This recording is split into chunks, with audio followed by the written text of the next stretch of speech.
জিজ্ঞেস করেছো আপু, হাতার পাশ কম থাকলে জোড়া দিব কিভাবে? মনে করো হাতাটার পাশ এতটুকু হওয়া উচিত ছিল, তাই না?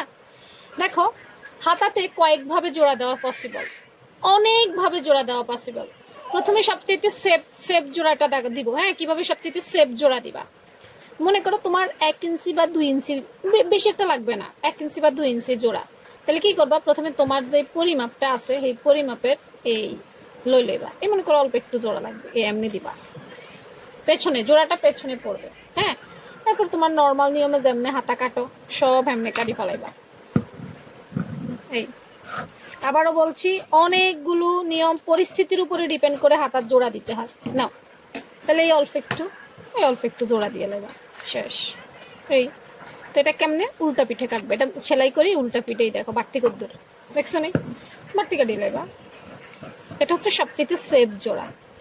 তারপরে আরো জোড়া আছে, কাপড় কম হইলে একরকম, লম্বা হইলে একরকম, খাটো হইলে একরকম। তো আর কিরকম দেখতে চাও সেটা অবশ্যই জানাও। আল্লাহ হাফেজ।